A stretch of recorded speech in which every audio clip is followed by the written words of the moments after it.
Good afternoon, everyone. Welcome to the Friday Happy Hour webcast from whiskeycast.com. I'm Mark Gillespie in the WhiskyCast studio in Haddonfield, New Jersey. Hope you've had a good week, that you're keeping safe, keeping healthy, and getting ready for the holiday season. And we're going to start off on a bit of a sad note today. We lost a friend a couple of days ago in Dingle, Ireland. Mary Ferreter was the original general manager at the Dingle Distillery in Dingle. She later became their global brand ambassador, handled international sales. This is us at Whiskey Fest in New York, I believe last December.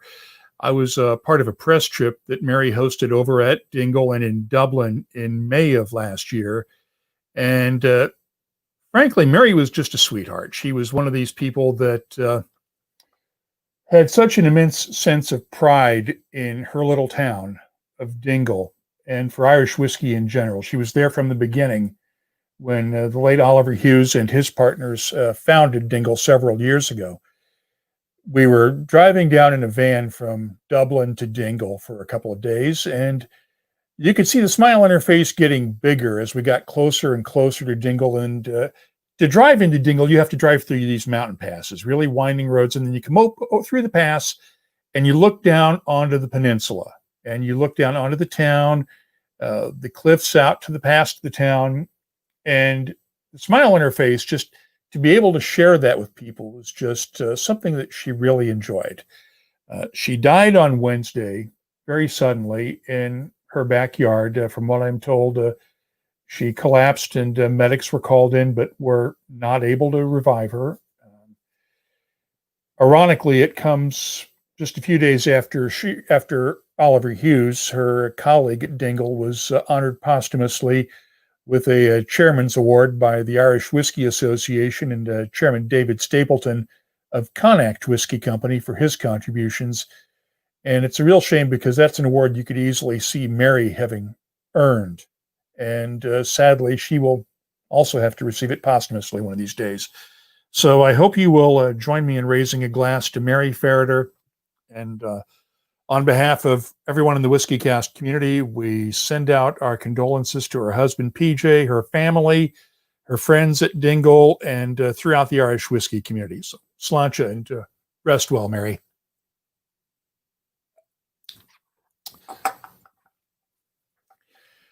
Of course, you can submit your comments via the comment sections in YouTube, Periscope, and on our Facebook page, and we will answer your questions.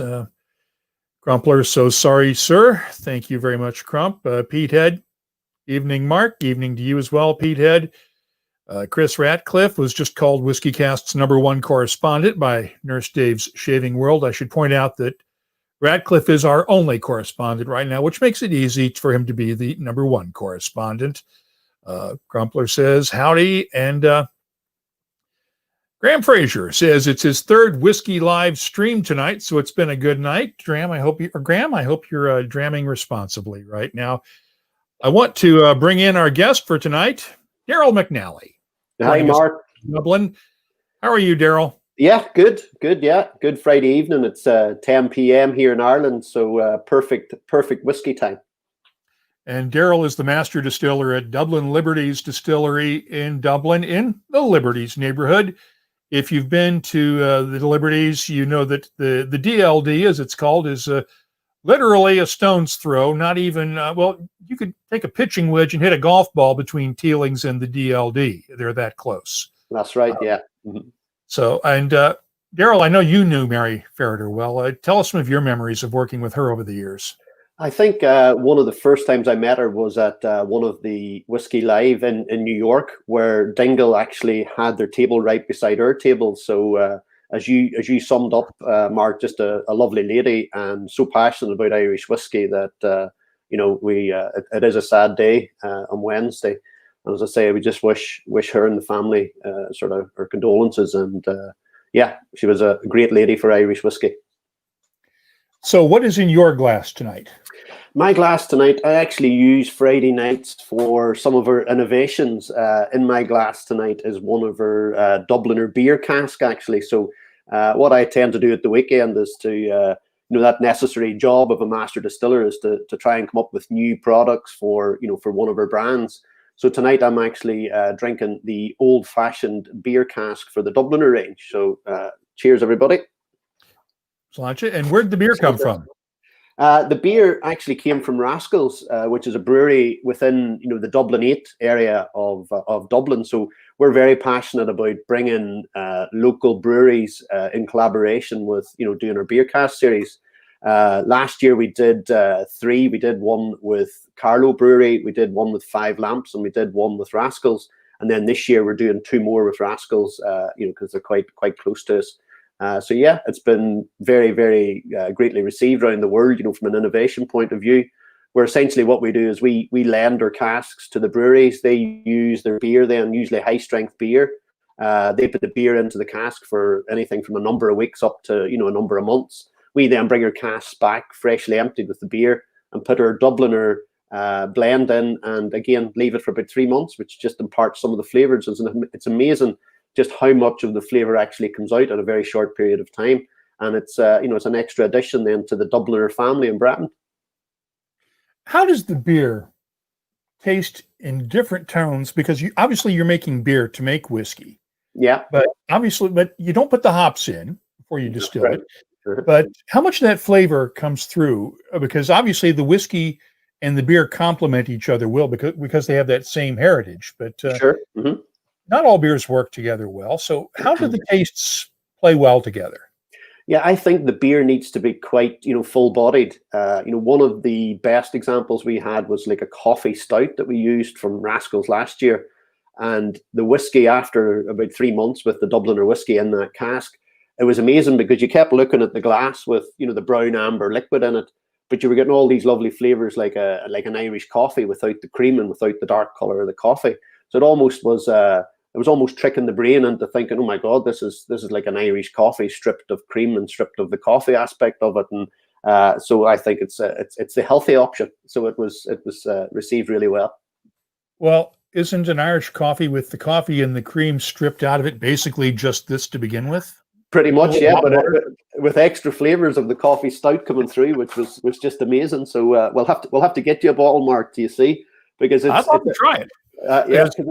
As I point out usually that when I have more than one guest on the show, I don't play favorites, and I pick a neutral whiskey so that I'm not playing favorites. But since Darryl is our only guest tonight, I am drinking. I have trouble reading these labels, guys. The Keeper's. What's this one? Keeper's Coin. Keeper's Coin. Okay, if you look at the labeling on there, it's really hard to read just looking at it with my aging eyes. But 16-year-old single malt. Tell me about this one. So as you know, we only opened in the Dublin Liberties February 19. So when I started with the Quintessential Brands Dublin Liberties it's over 5 years now, probably one of my first jobs was not only just to find a site to build a distillery, but also to source some excellent whiskies and to really put my own stamp on it, if you like. So we got the opportunity to purchase some aged malt, some triple distilled, some double distilled. And what I tried to do is, when I worked at Bushmills, Mark, you were pretty much as a master distiller, handing it from one master distiller to another because of the 400-year plus history and heritage at Bushmills. Whereas when I went to Dublin Liberties, you had all these sort of mad scientists, sort of innovation, taste of whiskies that you wanted to prepare in your own mind, but maybe couldn't do that at Bushmills because it was pretty much an old history heritage type company that you had to sort of play within pretty strict guidelines. So when I went to Dublin Liberties, it was like, oh yes, let's finish in Tokai cask, let's finish in Pedro Jimenez cask, all the lovely ones that I sort of dreamed of doing. So all those years of ideas in your head, you got a chance then to play with it. And with the 16-year-old, with Bushmills having a lovely 16-year-old port finish, I always loved the PX finish, and that's why I kept the PX in for a 16-year-old. Yeah, because this doesn't say anything about coming from Bushmills, so I'm assuming it did, obviously, since you just said. But a lot of folks realize that there were only two distilleries back in Ireland 16 years ago that were making single malt, Bushmills and Cooley, right? That's correct. Yeah, that's correct. So I think way back, in the early 1900s, there was something like 102 or 103 distilleries. Sadly, they all closed with various reasons at the start of the 20th century. With the First World War, with Prohibition, and with the Civil War in Ireland. So we're only now slowly getting back to where we rightly belong. And I think we have about 38 distilleries in the island of Ireland today. So we're getting closer to the 102, considering, as you say, there only was 2 or 3 distilleries in Ireland, 5, 6, 10 years ago. So yes, the only malt distilleries was Cooley and Bushmills. So it's great to get an opportunity to source liquids, but obviously we can't say too much more than that. So when I sourced the liquid, I wanted then to put my own stamp on it, to put the DLD stamp on it, and to create some fine whiskies, some fine single malts, and across the other brands, blends as well.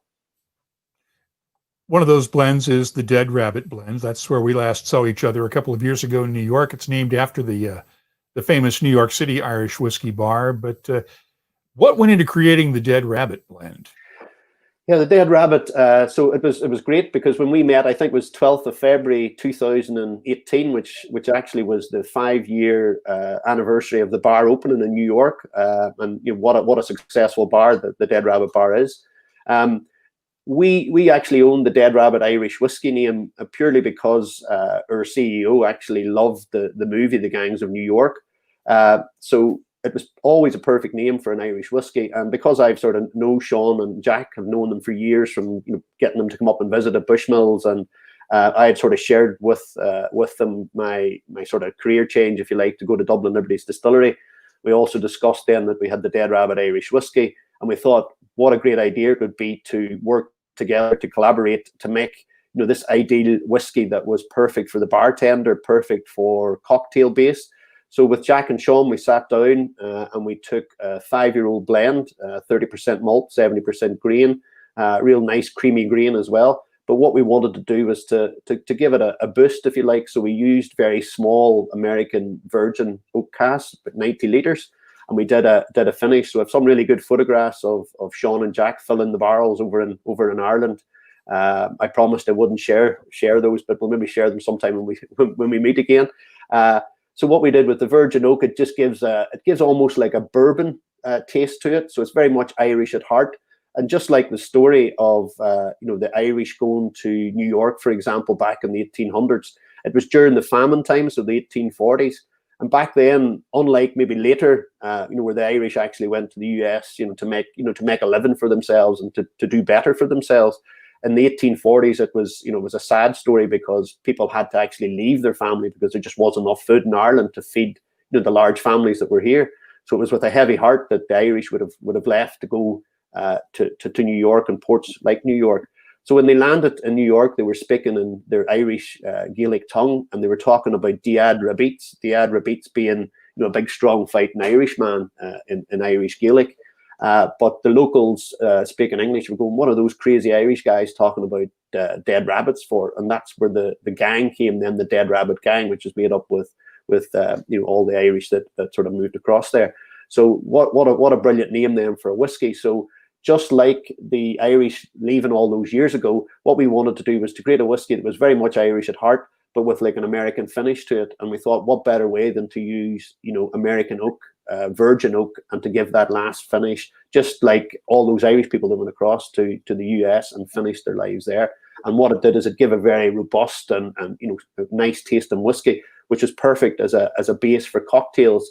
And there was enough taste in the Dead Rabbit that even with some of the cocktails, with all the ingredients, the whiskey still comes through. And that was great for Jack and Sean. And as I say, to create that with those, it was a bit of fun with the two guys. But at the same time, the Irish take laugh at a lot of things, but we take our whiskey making serious. So it was a great whiskey and great fun doing it with the two guys. And I don't talk about this very often, but my great-great-great-grandfather was one of those so-called wild geese that left Ireland. Wow. Back in the 1840s, 1850s, out of, I believe, Belfast. Wow, yeah. Settled in Indiana because we found the 1860 census records that show him settling around Columbus, Indiana, which is Wow. where I got my first radio job decades later. And that was Gillespie, yeah, the surname Yep, that was Gillespie. Gillespie, yeah. Yeah, 'cause So that would be a very common name up where I live here, because I live up in the north here. I live in Derry, County Derry, but Gillespie would be a very very popular name up here. yeah, my family got run out of Scotland all the way over to Ireland, and then run out of Ireland all the way to the U.S. So, yeah, we got kicked out of 2 countries to get here. So Yeah, it might have been part of the Dead Rabbit gang. Chris Ratcliffe has a good question here. When you're creating a whiskey, do you start with the whiskeys that you've got or that you can get? Or do you start with the concept from the marketing folks and then try to find the liquid to make it happen? Which comes first? It's the chicken or the egg question. That's a great question. Yes, obviously you know, especially when I was starting out, I had to source whiskey. So there were certain whiskies I could source. That I had a perfect black book of, ideally what I wanted. And to be fair, I got a fair few of the components that I needed to make the whiskies that I have. We've made about 15 variants now across the 3 brands. But yes, it's a little bit of trial and error, and some whiskies you can buy as a blend, some you can buy as components, so therefore you can blend them in the proportions that you want. So it's a little bit of both of that. But what I always do, you have your base whiskey or your base blend, and you sort of taste it, and you know whether it needs a little bit more of a finish in bourbon, or if it needs a little bit of a different element from a taste profile. So it's about probably balancing it then, to make it taste good, but to have all those attributes that you want in a whiskey. And I think from my perspective, I'm quite a perfectionist. That all my whiskies have to taste good. I still can't get through. Some people goes, oh, it's different, and somebody says, but my whiskey's different. I would take that as being offended. It has to taste good in the lips. So I would be, a perfectionist in trial and maybe putting it a bit longer in one cast to get the flavor profile that I want. But it's a little bit of both to answer the question. And the hard part is keeping it consistent from batch to batch, right? Keeping it consistent from batch to batch. And that's why I would always say to anybody starting out in whiskey, I've been in whiskey now 22 years, and I said to some of the new people that started out, whatever you do, be careful with your casks. Make sure you buy quality casks that can be repeated over and over and over again, because the last thing you want is to bring out a 4 or a 5-year-old component and it tasting completely different to what the one before was. So it's all about that consistency. And I think the attributes of a good master distiller is keeping that consistency, so that your brand is the same now 5 years time and 10 years down the line. Let's talk about the past a little bit now, because Sure.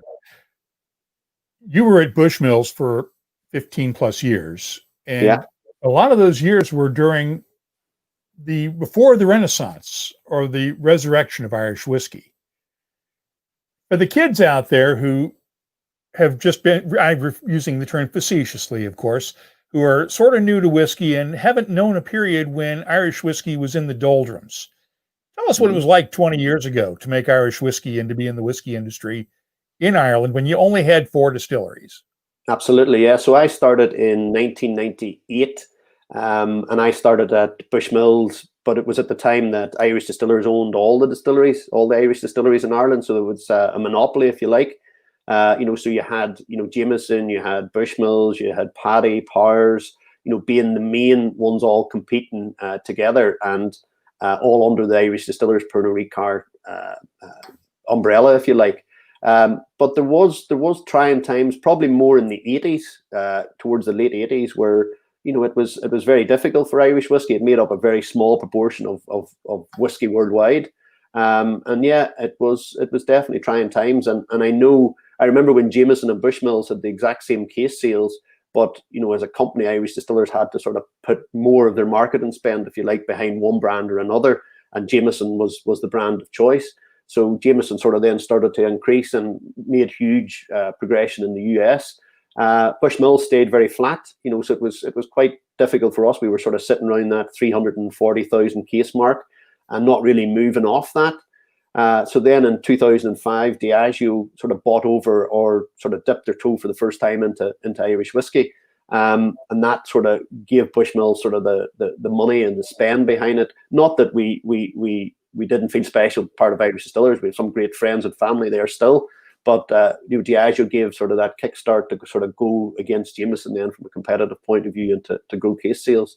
So that took Bushmills up to about 840,000 cases, something like that. Before then, it was sold to Cuervo back in 2015. So yeah, there was some dark days there, and and it's nice to have lived through it all as well, because it keeps your 2 feet firmly on the ground to say that we need to sort of keep real about it. And an article I was reading as well, just about Brexit, for example, as well, that Brexit's coming almost 100 years to the date. 100 years ago, when the Irish whiskey market dropped, 102 distilleries closed down. So we just hope that Brexit doesn't cause any negative sales and for the life of Irish whiskey, sort of thing. So yeah, seen the good days and seen the bad days, and happier now that there's better days for all these new brands that are coming out. And we should point out that part of the reason that Bushmills was sold to Diageo back in 2005 was because the European Union competition folks had some issues with Irish distillers and Pernod Ricard essentially controlling the entire Irish whiskey market, and they had to make a choice to sell something. That's right. And Bushmills was what they sold to keep the politicians and the regulatory types happy. That's right. That's correct. And Graham Fraser was curious because you talked about Cuervo, the Casa Cuervo, the Beckmans buying Bushmills a few years ago. Have you tried any of the new releases that have come out? Because I know you were working with Helen Mulholland back then, who is still their master blender. So it's not like the whiskeys have changed. I think it's more that they gave Helen and Colin Megan the freedom to create a little more. That's right. Yeah. So what I touched there earlier is that Bushmills maybe didn't go down the innovative route as much. They stayed, quite true to the brands that they had in place. So it was lovely to see there recently with the Causeway collection, what Helen has released there, some really, really good liquids. I've been on the phone to her many times trying to bribe her for free bottles, but I think they're nearly all sold out already. But I'm sure I'll pop over to Bushmills and have a wee sample. My brother's actually a distiller at Bushmills, so I know he's bought them all. So being a tight Irish man myself, I'm hoping that he maybe opens them at Christmas or something and I get a taste of them then. But I remember, having looked after all that stock that's in the warehouses at Bushmills, I remember a lot of them that I would have filled, with PX. We were talking about PX on the 16-year-old that we have there. I remember putting the 10-year-old single malt back in 2002, I think it was, into PX casks, and I know they're still sitting there. So essentially, you'll have something there, essentially 30 years plus, which I'm sure Helen will bring out someday. But it was all these lovely R&D casks, if you like, that are now sort of coming out in different formats, which is great, and really, really nice to see Bushmills bringing out that sort of innovative streak that I know they have there. So yeah, nice to see. And full disclosure, I've put a request in to get Helen on the show on one of these webcasts, and so far we're still waiting for the Cuervo folks to make that happen. But I do want to get Helen on here at some point. Oh, that would be great. She deserves a lot more credit than she gets. Oh, Helen's amazing. Yeah, I'd be very friendly with Helen. It'd been good to get Helen on tonight. She would have, we could have told some stories, but maybe that's not a good thing either. We tell some stories back in the day. We always said that it would be good when I worked at Bushmills to write a book, about the trials and tribulations of life in an Irish whiskey distillery, because there were so many funny things that happened sort of year to year. And we always said, if you would have written those down and created a chapter even for each year that you worked there of funny stories and just very funny things that happened, I think we'd have been very rich as writers now. So put it like that. Or you might have gotten fired after the first couple of years if the HR folks had gotten wind of what you were doing. Possibly, but that would have took the fun out of it, Mark. You alluded to the Renaissance, and we talked about that. We got a great report early this morning. I drug my butt out of bed at 4:30 this morning for the news briefing from the Irish Whiskey Association and Drinks Ireland. Thanks to them for scheduling it at 9:30 Dublin time this morning so that we could get the report on Irish whiskey, and we'll have a story up on that soon here on the website. But 140% increase over the last 10 years from 2010 to 2019. From just under 5 million cases globally a year to around 12 million, which was the goal they set back in 2015 to get to 12 million by 2020, and they accomplished it. What do you think when you see this report? I remember, I think the first time that I sort of started to be part of the Irish Whiskey Association and things like that was we sort of looked at numbers from 2012, and probably, looking even back 5 years ago, Mark, we were looking, and yes, we were going up, but it was small numbers from the 5 million up, and you sort of looked at the trajectory, on up to 2020. So we knew we were going to put a lot of work behind it. We knew that there was going to be a lot of money spent in the Irish whiskey market. We knew there was a lot of new people, entrepreneurs, going to build distilleries. But you were doing a quick calculation on even, how much liquid you'd have to lay down in order to have that, and all those stories, bottling capacity, and all those good things. But as the years went past, you sort of went, okay, we're on target here. So you sort of then believed in it, and when we hit the 12 million, sort of sooner than we expected, even. That was great. And then COVID hit, which will maybe knock us back a year. But there's a lot of determined, strong-willed people. And, I think I touched on it there, that the Irish, we're quite jokey, carry-on sort of type people, and, don't take things too serious. But when it comes to Irish whiskey, we take it very serious. So I think even the targets of 24 million by 2030 is absolutely achievable. And when you look at the 38 distilleries that's now in Ireland, and starting to lay down their own liquid, and all that, it's great for the category, and for to be the fastest growing category at 140%. If you look even in that report, at the cognacs and the Japanese whiskies, and all the other categories within the drinks world, for Irish whiskey just to be jumping out there on the page at 139.5% growth, it makes me smile inside and out. So. And that's a 9.1% annual growth rate. And just to put that number on the investment that you talked about, it's about 1.55 billion euros, which is about $1.9 billion that's been invested over the last 9-10 years in distilleries in Ireland to get to that 38. And there's more. I mean, we just saw another one approved last week, I think. Yeah. There's number one. There's McAllister's down in Galway. There's Slieve League are building, a new distillery in Donegal. So yes, nice. And what I like as well is when you see the map of Ireland, it's not just condensed in, the Dublins or the Corks or the Belfasts. It's all around the world as well, all around the country of Ireland, which is nice to see as well, because you have the nice country distilleries and whatnot too, which I think is bringing sort of the passion to, the people of that area as well, which I think is great. I talked with your colleague, Bernard Walsh, earlier today from Walsh Whiskey, Writer's Tears and the Irishman. And I want to play a cut from that interview right now, because he made a pretty good projection about the future for the next 10 years. And I want to get your take on this. In the next 5 years, we will surpass Scotch whiskey sales in the US. We've already surpassed the single malt Scotch sales in the US. We will surpass, and that will be a momentous, that will be a milestone, and we got to mark that. And I'm going to say 5 years. The momentum behind Irish whiskey, the trend is showing that is going to continue. Interesting. 5 years outselling Scotch whiskey totally in the United States. I get a feeling that some of our viewers over in Scotland tonight are probably throwing something at their screens after seeing that comment. But what's your take on this? I would love to. I would love to say yes. I think we will have a damn good go at it. But it's tough because the Scottish market's pretty ingrained in the US. I remember going over to the US. One of my trips to the US was 1 week before St. Patrick's Day, where I did a whiskey tasting for Allied Irish Bank, whereby they flew over Irish band and Irish dancers, and I went over to do the whiskey tasting.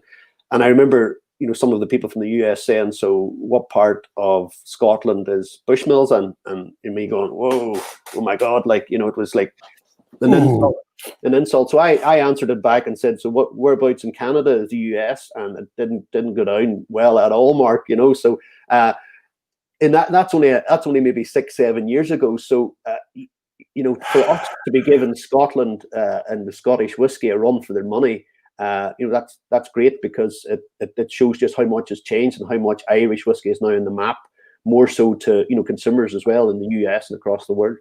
But I'll buy Bernard a meal and a nice bottle of whiskey if that happens. I hope it does. And I think more podcasts like this, and all the different, as I say, going from 3 or 4 distilleries now to 38, and the media attention that Ireland's getting as well in the US, for example, that only helps make consumers sort of see, oh, there is a distinct difference between Irish and Scotch, and people are now maybe more versed in all the different brands and what they stand for. So I think it's a great time to be part of Irish whiskey. Forrest Colin has a good question for us. It seems, as he puts it, like Irish whiskey, with some notable exceptions, have not been too concerned with age statements. Can you speak to that a little bit? I mean, I'm sitting here sipping one that's 16 years old, so there are some out there, but he's got a point there. It's not always been a big deal about age statements, has it? No, I think the issue being as well is that we're growing, as we said there, we grew from 5 million cases to 12 million cases in a 9-year period. So back in 2010, there would have needed to have been a lot of foresight to lay down and fill all the warehouses with liquid to have a lot of aged liquids. Bushmills obviously will have aged liquids. Irish distillers will have some as well. Although Irish distillers have maybe been, a victim of their own success as well. As they're selling stocks, they need to lay down and they need to increase the size of production at Middleton and places, and increase production several times to keep up with the demand. So in Ireland, the amount of aged malts is few and far between, and I think we need to sort of capture more innovation in different casks, and creating blends and single malts with particular taste profiles, and sort of go with a non-age statement, because there just isn't that amount of liquid in Ireland, at that older sort of age. Another question from Graham Fraser. Do you produce pot still whiskey at the DLD? And if not, do you have any plans to do so? So tell us what you're producing there now that you're laying down stocks for the future, because you don't have any 3-year-old stock yet, right? No, we won't have any 3-year-old stock until about February 2022. Graham, if you ever get a chance to come across, it would be great to show you around the distillery, but there's a lot packed into a very small space, because it's right in the city centre of Dublin. So we didn't have the space, if you like, to create a malt distillery and pot still. I coming from Bushmills, I'm a pure triple distilled malt head, if you like. So how I've learned my trade is always been around single malt and triple distilled single malt. So when I designed the distillery there, I stayed true to the single malt. And if you go back to your history again, it was a tax put on malted barley back in, I think it was 1850s, 1860s. That made a lot of people in Ireland change their mash bill to sort of part malt, part unmalted barley, and that's where the pot still sort of came about from. Now, Irish Distillers, I think, owns pot still outright, and sort of complemented that. Bushmills was the 100% malted barley triple distilled. So what I wanted to do was to go back to the traditional way of making Irish whiskey, which was triple distilled single malt. So when I designed the distillery in Dublin, although a lot of the older Dublin distilleries back in the day would have been more true to pot still, I stayed true to the single malt story. So that's all we produce is triple distilled. However, we will look at doing some double distilled, because we have a small plant that we can with flexibility to sort of be agile enough to change the double distilled. I'd like to be doing like different types of malts as well, and we can do that. So yeah, watch this space. What's your take on the issue of terroir in Irish whiskey? We know that Mark Rainier down at Waterford has been making a lot of hay, so to speak, with this. And what's your take on it? Well, I think, all the distilleries in Ireland, and not forgetting the breweries in Ireland as well, like the Guinness Storehouse or James's Gate. So the demand on malted barley and barley in Ireland now is the highest it's ever been. So one of the challenges, which is on that report today as well, Mark, is that how do we set the farmers up to produce more barley, so therefore more malted barley, so therefore more beer, more whiskey. So the terroir is very important, and I like what Waterford have done with the terroir. I do think there now needs to be a lot more conversations between master distillers and the actual farmers, because you want to build that relationship as part of your supply chain. So I love what they're doing at Waterford. I just maybe struggle in how practical it'll be moving forward, for everybody to do that sort of thing. But I think it's great to know, where the terroir, what farmer, when he ploughed the ground, when he sowed the ground. I think that's great, and they all put it into like a booklet, so they have traceability right down to the farmer.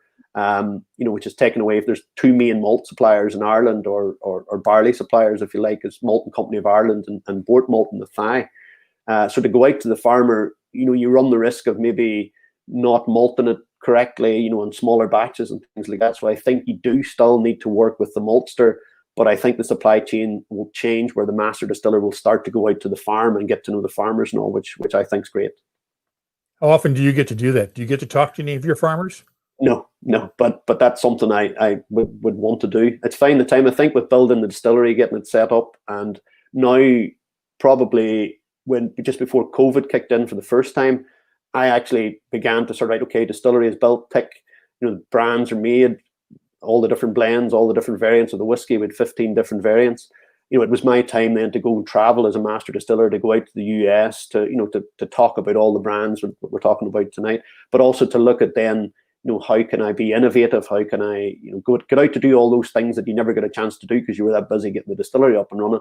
And then COVID hit. So 2020 was going to be my year to do all this stuff, but unfortunately we sort of have to write off 2020 from that perspective. So I'm hoping with the new vaccine and all coming into place now that 2021 will be a different year, and that I'll get to do all those things that's written down to do. I think we all sort of kind of feel that way. How did it affect your production? Our production, it affected our visitor centre. We had to close our visitor centre, but actually we actually increased production during that time. So we went from sort of 12 hours, 5 days a week, up now to 24 hours a day, 6 days a week. So we actually increased production and took on 2 more distilling ops, which is probably against the grain. But we used it as an opportunity, and we have the production staff. That's the only staff that's on site now. We don't have any of the accountancy staff or any of the brand team. They all work from home. Plus, we had to close the visitor centre, and we'll have to look then when next year we'll get that open again. Tor Christensen in Norway has a good question. Do you have a fixed cask management plan, or do you get creative with your cask management? How do you decide how many casks you're going to fill each week with what spirit? Sure, yeah. So what I would do is I have a general rule of thumb. It's more difficult when you're starting out because you need to buy a lot more sort of bourbon first fill. But I would have set suppliers, because I would always say you have to make sure you have guaranteed quality. You can go and buy casks in the open market, but you're not sure how good they are, or even from one batch or within one load to another, there could be variances. So the number one rule is make sure that the quality of the casks that you're buying are the same every year. I was lucky because I've been buying casks for probably 17 years or something, so I know all the good cask suppliers out there, and was able to bring that knowledge with me to DLD. So I'd be very strict when it comes to my bourbon cask management. I also would only buy sherry casks from certain suppliers as well, and then there's maybe 1 or 2 other suppliers that I would use some of the more exotic casks, if you like, for want of a better word, like the Hungarian dessert Tokai casks and things like that. So again, it's about quality assurance as opposed to taking a chance. So I don't like taking chances because it affects the flavors. So that's my outlook in cask management. Question from Aoife now. Do you see the possibility of some aged spirit finding its way to market now that Irish whiskey is firmly on the map? Let me rephrase the question a little bit, because we're now starting to see mature whiskey coming out of Great Northern, which is the coulee of the modern age. John Teeling's trying to crank out as much bulk whiskey for the market. But a lot of the little guys that started out several years ago are just now starting to get their aged whiskey on the market. Yeah, I think that's going to be a glut. Are we going to see a potential glut of some of this stuff for a while?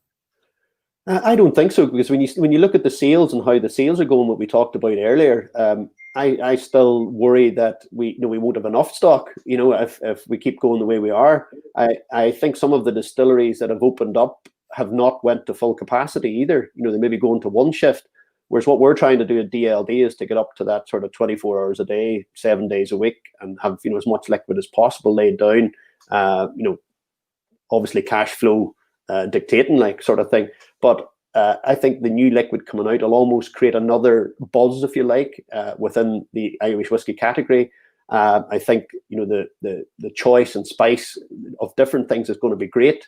And yeah, I look forward to it. There's a number now beginning to bring out their own liquid, and it's be great to see. And there's a real buzz. You look at Waterford, for example, when we were talking there, when they released their liquid, it was almost sold out immediately. So that, to me, that looks at there's only positive things ahead. And Chris Ratcliffe is asking about the challenges for a city center distillery as opposed to someplace out in the countryside with more space. What kind of environmental restrictions and water restrictions do you have at DLD? Yeah, being right in the heart of it, Dublin 8. Yeah, good question, Chris. So that's why my hair's grey. the building of the distillery and trying to deal with a city centre location. So we would ship away a lot of the the potty ale and spent lees, and we ship away the wet grains. So it's pretty much just bringing lorries in, or what we do. We have 2-ton skips that we take away, and that's used for feed, for locally around the Dublin area. I was actually looking to talk to Dublin Zoo on giving them some of our wet grains, sort of sponsor the feeding of whatever animals in there. But again, with COVID, that didn't happen for various reasons. But it's something that I will look at. So yes, if you can imagine a greenfield site building a distillery, oh my God, it would be heaven to me, because as I say, the city centres, it's tough. But we're very focused on environmental and sustainability. So we just make sure and manage it day to day. Yeah. You mentioned earlier that you live in County Derry up in the north. I know your old colleague Billy Layton lives up near County Antrim as well, near Bushmills, where he used to work, and commutes down to Middleton. Yeah. What's going to happen in a month from now once Brexit hits if they start doing border checks? How hard is it going to be for you guys to go back and forth, or do you know yet? We don't know. I think there has to be an element of common sense to it, because that makes sense. It'll never happen. I know. I don't think we will. We'll ever have a border again here, because sort of breaking the Good Friday Agreement from from all those years back. I think there'll be an innovative electronic way of dealing with lorries up and down. I think Northern Ireland will be treated as a special case. I think there will be a delay for Northern Ireland, because not only from a people's views point of view, but from trade as well in Northern Ireland and the Republic of Ireland and the UK. One's very important to the other. So I think there has to be an element of common sense, and I can see it been delayed. That's my personal opinion, until they get a solution to it. Otherwise, me and Billy will be getting up an hour earlier when we go down to Dublin or to Cork. So yeah. Hopefully, common sense will prevail. Boss 5 wants to know, when talking about age, when you start to release your young whiskey that you're in 2022 or so, how do you decide how much to bottle now and how much to lay back and keep and hold it back to let it age more, so that you have older product? Yeah, well, how I work is I work off a 5-year strat plan, a strategic plan, and what we believe our sales will be in each of our brands. That what we try to do then is to add to that forecast, and if you like, anything else that we may want to do, or any new brands that we might want to bring out, and then we leave a proportion of that for aged malts. But again, you work back from, okay, what percentage of your liquid would you sell as a 10-year-old? What percentage of your liquid do you sell as a 16-year-old?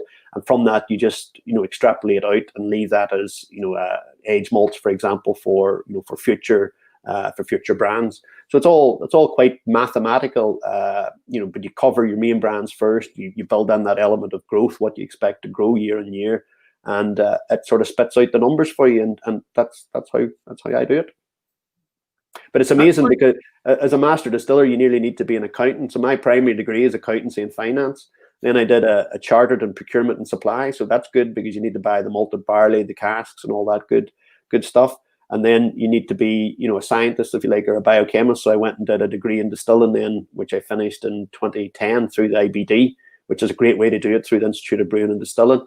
So yeah, 3 degrees later, and various personalities. You don't know whether you have your accountancy hat on, and indeed your fourth element is the media, as well as dealing with the media. So you need to have a media head on as well. So yeah, I can be a different person different days. It's great. I'm thinking of the old Monty Python joke about the routine about the chartered accountant that wants a new career and nobody thought to suggest going into whiskey distilling. Yeah, but I went lumberjack instead. Yeah, but interesting, Mark. Billy Lighton started out as an accountant as well. So, and and Billy probably thinks I'm following him because I took over Billy's job at Bushmills when he left to be global master blender for Irish distillers. So I took over Billy's job then, and then the job sort of grew then into more the distillation side and all as well. So yeah. How did you get started in the business? Where did you get your start making that switch from accounting? Yeah, well, I pretty much come out of university and I started with a local company that actually made capacitors for mobile phones back in the day. It was little small capacitors that went into the Motorola phones. But I only stayed there I think it was about 9 months, because Bushmills, there never was really that many jobs ever come up at Bushmills, because what it was such a good place to work and such a fun place to work that people didn't leave. They were there and they pretty much retired out of it. So you only ever got a job opportunity when somebody retired. So I was at that stage, I had my degree over and I had started the chartered and purchase and supply, and a role come up at Bushmills to take over sort of the procurement of the bottles and labels and caps and corks and all that good stuff. So what I did is I applied for that and got it. And then once you're in the door, you can't help but wonder about the whole process side of making the whiskey. And although I wasn't part of it when I joined in 1998, you always sort of found yourself sort of walking around to that particular process area of the plant and beginning to ask questions and sort of build up like a hobby. Then I got seconded to a group role where we were implementing the SAP system for Irish distillers, so sort of supply chain. So very much what I was doing, setting up the bottles, procurement, and all that good stuff. So I spent 2 years traveling up and down to Dublin on that project, and at the end of that, then I got an opportunity to not to pick a role, but because I'd sort of give 2 years of pretty hard graft to the company. They said, what's your career aspirations? And I said, hey, I'd love to become a master distiller. So it took 7 years, following Colin Egan and learning all the different aspects of it. And I laugh today because there's some master distillers out there that do it in 7 weeks. So it was either I'm very, very stupid or there's a different course that they can do now. But it took me 7 years. So that's all I'm saying. So, and I loved every minute of it. I've never, the way you say on a Monday morning, if you want to get up for work, I never seen it as work. I seen it as going to do my hobby, doing something that made me smile. So yeah, and it's still the same to today. So as long as you're loving it, that's the most important bit, I think. That just brings up a great question here, because we've had this debate over years. Who should really be the one to decide whether somebody's a master distiller or not? Should there be a qualification? Should you actually have to get a certificate? I remember, I've told this story a few times, sitting down several years ago with Jimmy Russell from Wild Turkey and the late great Parker Beam, and we were having this discussion, and I said, the only way that somebody ought to be able to call themselves a master distiller is if they can walk in the room with the two of you and call themselves a master distiller, and the two of you don't break out laughing or want to hit them. Mm-hmm. No, that's a good point. My understanding of it, anybody asked me, I would say, well, to be honest, you need to spend time in all aspects of, distilling, warehousing, vatting, blending, lab. The old way that we would have done it is you would have had a mentor. So Colin Egan would have been my mentor. Dave Cunn would have mentored Colin during his training. And then we seen the qualification, which was the diploma in distilling as part of the Institute of Brewing and Distilling, because there was no master distilling course. There was a master brewers course within that, but there wasn't a master distillers course. So the highest accolade you could get was a diploma in distilling. So we seen that as being sort of the qualification aspect of it. And then the general rule of thumb was you ran a distillery of, a sizable size, people, process, and, the buck stopped with you sort of thing. So that was the general rule of thumb that we had. And it was, the magic number was 7 years. It was like becoming a doctor. You needed to, and 7 years, you needed the 7 years to get into all the aspects. And I always say it's all right when the plant's running well. You earn your stripes when the plant doesn't go well. And it's those times that really pulls out whether you're experienced enough or not. So that's my feeling on it. So I got to hear your best Colin Egan story. What was it like working with Colin? Because I've known him for years and years. Colin, we were friends when I worked in Irish Distillers at the Fox and Geese plant. Colin was head of plant there. So when I went down, I think it was early 2000, I went down to work on the SAP project. So So got to know Colin there. Colin had come from Budweiser. I think he worked for Budweiser Beer at a stage in London. So he'd come back then to Dublin and head up the site there. And I remember him actually saying to me, God, I've got the opportunity to go to Bushmills. What do you think? And I says, oh my God, grab it with two hands. You'll love it. You and the family will love it. And I think if you ask Colin that, he'd say it's the best movie ever made. Up the North Antrim coast, it's beautiful. You have Bushmills Distillery, which is oldest distillery in the world. It's got nice places to eat, good restaurants, etc. And it's a nicer pace of life maybe as well, with the rolling green hills and things like that.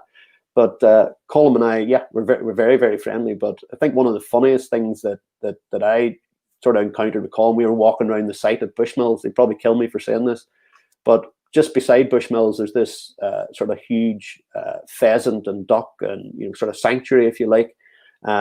And the warehouse men were taking malted barley at over £400 a ton, and they were feeding this pheasant malted barley. So it was like feeding it caviar, caviar equivalent.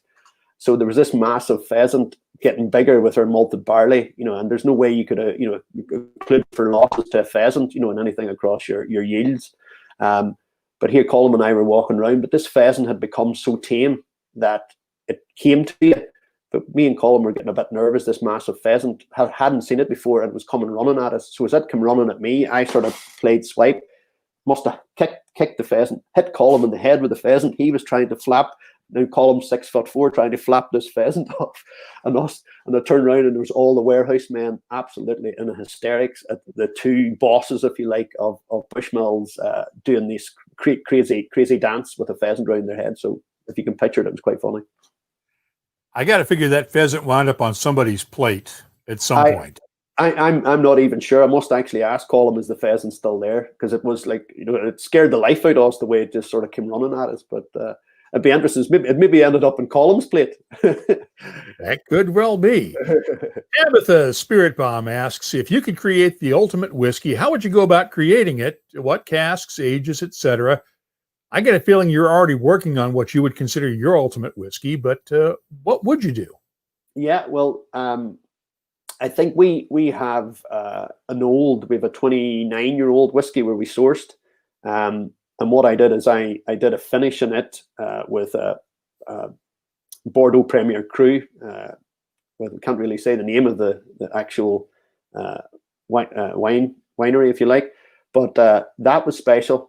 Something that you created, it's expensive, but it was like, how often do you get a chance to taste 29-year-old Irish whiskey? It's quite common in Scotland. There's loads of 29, 30, 40, 50-year-old, but to create something with something aged like that, and somebody says to me, "Oh, did you buy it? Was that Bushmills liquid? Did you make that at Bushmills?" And I go, "Hold on a minute, I'm not that old. I'm not that old. Like making a 29-year-old whiskey at 46, so I'd have been there 17. That didn't work." But that was fascinating to sort of to taste the quality of that and to have the privilege to work on something that old. And then probably the other part for me is like the DLD spirit is to actually build a distillery, not inherit a distillery like we did at Bushmills. It's already had been laid down. That was the character, that was the quality, and it was repeatability. But to actually build your own distillery and to create your liquid from source, from the design of the still right through to that day where you tasted it and that eureka moment where you went, that's it. That's the backbone of DLD now and all its products from now to eternity, hopefully. So that was pretty special. And then, as I said earlier there about the quality cask, so to make your quality spirit that you can call your own, and then to put it into casks that is going to work from a quality perspective, that's special. How do you make that decision on what is the right spirit, though? Do you get to make that call, or do the folks that sign the checks at Quintessential Brands get to make that call? No, I got a pretty much open book. They said there's no point in buying a dog and barking yourself, So when I came on board, it was very much you design it to what way you want, and we trust you that the spirit will be good. And I remember letting the two owners taste it from Quintessential Brands, Warren Scott and Enzo Bizzoni. And they already went, because they had a sort of gin plant, they said, "Oh my God, that spirit's that good. If you were to put a Fever Tree tonic and a big wodge of grapefruit into it, that would be perfect to drink." And actually we tried it, and our single malt spirit with a few cubes of ice, grapefruit and Fever Tree is absolutely amazing. But the way I look at that there, every glass or bottle of that you sell is a bottle less of whiskey. And me being a whiskey purist, I said, yeah, let's try and keep as much as possible for the whiskey. Question from Chris Ratcliffe. How challenging is it for a smaller distillery to get shelf and bar space? When you have to get these out on the market, how do you fight to get your whiskeys noticed in that growing marketplace and the competition for eyeballs on the shelves like these? Yeah, it's tough, and as I say, it all depends on, the size of your budget as well. It's great, DLD being part of Quintessential Brands, which is, a bigger animal, if you like, because they have, they do, there's about 7 or 8 million cases of gin and vodka, and they have a sales team around the world. For some of the smaller guys going out where they had their own maybe 1 or 2 salespeople on the road for the whole world, like that has to be tough. We're blessed, if you like, at Quintessential Brands because we have people in the US. We have our own Quintessential Brands US. We have somebody in Australia looks after APAC. We have teams across EMEA. So it's easy because you have these seasoned salespeople going in to sell gin, to sell vodka, to sell Irish cream liqueurs, and indeed then the whiskey. So I'm spoiled in that. The only bit that I need to do is to go over maybe and meet the distributors and meet the sales guys, but to actually go out there for the hard sell, that's the sales and commercial guys, which is great. I go over and have a bit of fun, do tastings, and have a fun time, and then they pick up how many cases do you want, and what shelf space can we get here, and what price can it be, and what margin do you need, and all that good stuff. So I'm kept away from that, which is good. That's the fun part of it. You don't have to do any of the real work of actually selling it. You just get to make it and drink it. That's it. Yeah, that's, as I say, the master distiller is the best job in the world. Aoife has another good question about the relationship between Irish whiskey and Scotch whiskey. What's your personal take, Darryl, on how that evolved historically? Sure, yeah. Question: who invented it, Scotland or Ireland? Yeah. Well, I'm because of probably where Bushmills is and the very close proximity to Islay. If I go out my front door here, it's nighttime now, but if we were doing it during the day, you can actually almost see the islands of Scotland from my front door. So it just shows you how close we are. It's only about 20 miles. And it's probably gone back to that geography of single malts, if you like, versus pot still. So if you look at the island of Ireland, pot still was more sort of south, if you like, County Cork direction. But the more north you came then, the more sort of malt purists. And then if you look at how close we are to Islay being, the most populated, area for production output, if you like, in the world. I always look at the Scotch are cousins. I tongue in cheek say that the Irish invented whiskey. We just taught the Scotch. We just didn't show them everything. We threw a couple of pages away on the triple distillation and keeping it less peaty. But that's tongue in cheek because I love a lot of the Scotch whiskies. But I always sort of treat them, and it's very much like cousins, not like brother and sister, if you like. So yeah. I think it's very close to where I am here. I can imagine all those years ago when the Christians brought the alembic drum in the 6th century to make perfumes, and the Irish sort of thought, we could make something else out of this, much, much more fun. And I can just imagine that boat being rowed over to Islay and to Scotland as part of sort of Christianity in the movement, and indeed bringing whiskey to other regions. The corollary to this, though, that I don't think very rarely ever gets brought up is that, yes, you can see Islay from Ireland, and you can see the Northern Ireland coast from Islay. Mm-hmm. But the Islay whiskeys are all peated, and for the most part, and we don't see much peat used in Ireland in Irish whiskeys. How did that evolve over time, though? I'm just curious about that, because you would have thought, being so close together, there would be a lot more similarities there. I think, but if you look at the history, there was peated whiskies in Ireland back many, many years ago. And then I think Irish sort of maybe picked up on triple distilled and making the liquid a little bit more refined, if you like, less oily. And that sort of became then the Irish style, if you like. But I think if from a historic point of view, there was peated whiskies in Ireland as well. And I think as well, it's, we come back to the old process of, direct firing the stills and so on and so forth, and drying the malted barley. I think there was 11 degrees of peatiness in Ireland as well back in the day, but then Ireland, adopted a different style, which then became sort of the triple distilled, no smoky character. But it's nice to see that some of the peated Irish whiskies coming back in to Ireland now with all these new distilleries. People have their own interpretations of what the style should be. And again, I think that's great because it's adding to the character of the Irish category, but it's also then showing innovation and things like that. You doing anything with peat at your place? No, not at the minute, but I will do something. I would look what I'm doing. I can tell you is what I'm doing is I've took some ex-peated casks, from a distillery that would have been pretty heavily peated whiskey. They're porter casks, and I put some of our mature liquid into them to do a finish in the peated cask, just to get a small element of peatiness. But it's a research and development project, so watch this space. Gee, I can't figure out what distillery that might have been. Peated whiskey, quarter casks.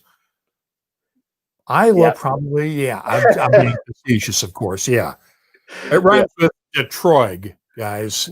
I'm kidding, of course. Chris Ratcliffe, another question here. Do you find that alternative brands away from the big two attract younger drinkers? Is it possible for you to grow your own market as opposed to being in the shadow of well-known brands? And let me see if I can.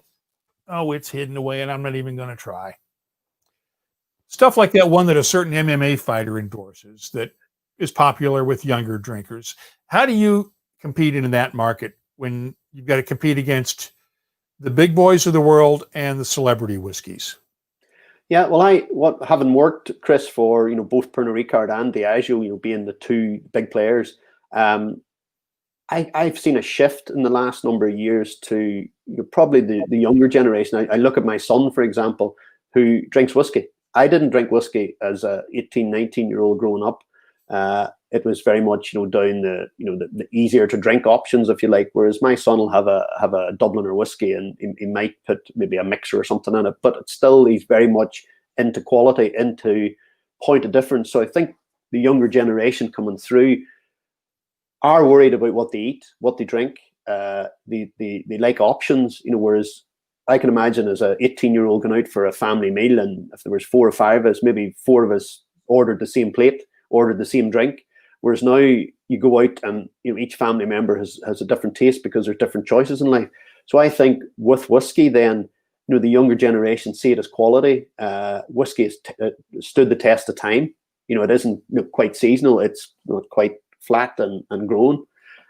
So the old traditions of sort of the older man, with a cigar drinking whiskey is gone. It's male, females. It's seen as quality. It's it's almost something that your peers will look at. You go, oh, well, I like this person even more because they understand whiskey, and they understand the different types of whiskey and the difference between Irish and Scotch and American. That's become so prevalent now. So it's nice to see that. It's almost whiskey is seen as quality. And that's what we have to maintain as master distillers. So that's great. Alistair McKay just jumped in, and I think he probably just started watching the webcast. Hi from Scotland. Interesting to hear about the rise in popularity of Irish whiskey once again. Do you think this rise might lead to a fall in interest in Scotch whiskey? And is the Scotch whiskey industry in need of an overhaul? Thanks, Alistair. I'm not sure whether you're able to comment on that, but what do you think? I think Irish with the variety now and the renaissance, as we say, it's in the media, it's it's in front of people's minds, and it's there's new whiskies, innovation coming out. Scottish whiskey, I think, hasn't got that overhaul. It sort of stayed very true to the single malts, and almost an air of dare I say it, sort of stiff upper lip, if you like. So there may need to be a little bit of an overhaul and do some of the fun things like we're doing. Like I talked about the beer cask, and it's amazing. Like markets like the French market, when they heard about our beer cask, sort of jumped all over it. Whereas they expect something to be quality and different, and want to try it. So I think with all the competition now in Ireland, you have to be in the top of your game. You have to be creating something new. We talked about the Dead Rabbit. We have to create something for the bartenders. So I think across the 3 brands that I represent, the Dubliner, the Dead Rabbit, and the Dublin Liberties, there's something there for everybody, and that's where you need to be. So I think Scotland could maybe look at some of that as well, maybe take a leaf out of what we're trying to do and what we're trying to change, and it might help or might not. But as I say, the conversation with Bernard Walsh earlier, that the Irish is going to try and surpass the Scotch sales in America, maybe that shows that Scotland maybe needs to do something. But here, I don't want to comment too much. I've upset too many of my Scottish friends already with my tongue-in-cheek on who's the oldest, so I better park it. Last question comes from Graham Fraser. Was there historically a different style of whiskey made in Northern Ireland compared to the rest of Ireland? And I'm betting no, because the partition was not that long ago. No. But you'd know better than I would. Was it different in Northern Ireland? No, well, what I was sort of going back to is it's almost the geography side of it. So in Southern Ireland, it was very much pot still. So considering there only was a number of distilleries after in the early 1900s when the distilleries all closed down. So you had Middleton Distillery, who was very much pot still driven. And then you had Bushmills, which was very close then to Islay, which was very much single malt driven. And again, that sort of maybe tells a story with the history of it back in the day. But I think the big thing was in the 1850s when that tax was put on the malt. It was a case of what decision was made at that time to go 100% malt, stay with it, try and sort of ride it through, if you like, or if they moved to malted and unmalted, which then would have brought the rise of pot still. So yes, probably there is a difference. There's a geography difference. Probably the more north you go is more malt orientated, single malt orientated, and the more south you go is more pot still. But again, both two excellent components, if you like, of Irish whiskey, and a great debate. I love having a debate with Dave Quinn and Tommy Keane and Billy Lighton and so on and so forth. But as I say, it's a case if you're in a mood for a single malt or if you're in a mood for a pot still, it's very much great no matter what. And they're really good when they're blended together. Yes, that's right. Yeah, yeah. Black Bush, for example, from Bushmills, it's got single malt. The single malt's got a high proportion of single malt in the blend, but a lot of sherry cask influence, and then there's grain and pot still. So yeah. Well, let's get one more question in here from Tyrone Cote in Nova Scotia. Mm-hmm. Your favorite whiskey cocktail? Do you have any seasonal recommendations? I covered this last week. 5 drops of water in one of these, and I'm good. It's perfect, yeah. Well, I had the great privilege of judging a cocktail competition in Miami back in the day when I worked for Diageo. So I had actually the guys in Miami making mojitos, but instead of using rum, they were using Black Bush, which was great. So that was fun. But I judged the competition, and I use this to this day. But there was this amazing mixologist, a guy Gabriel from Argentina, and he took 50 ml of Black Bush, lemon, lime, strawberries, muddled the strawberries, shook it up into a martini glass, and he tried it. And at the end of it, he got a big black pepper, with the black pepper on top of it. And I go, oh my God, this has just destroyed this beautiful cocktail. But oh my God, did it work? The strawberries and the black pepper. So what I do then is I'm by no means a cocktail maker. I leave it to the experts. We have a great girl, Stephanie Shen, who works for us at DLD, and some of her cocktails are out of this world. I leave it to the experts. But it's funny when you're having maybe a party at home or something here, and somebody says, "Can you make us a cocktail?" And I say, "Yeah. Let me think." And I do the same thing as what the guy Gabriel did all those years ago in Miami. I get the straw and taste it before I put the pepper, and I go, "There's something just missing." And I go and get the pepper and go, "There, try it now, that's perfect." And people just go, "Oh my God, this guy knows what he's doing." But I've had to burst their bubble and tell them that I copied it from that guy that won I think it was one of the world champions in cocktail making. So we'll leave it to the experts. But that's my story in cocktails. I agree with you. I don't have time to learn how to make good cocktails. It's just It's too much chemistry involved there for me. Absolutely, yeah.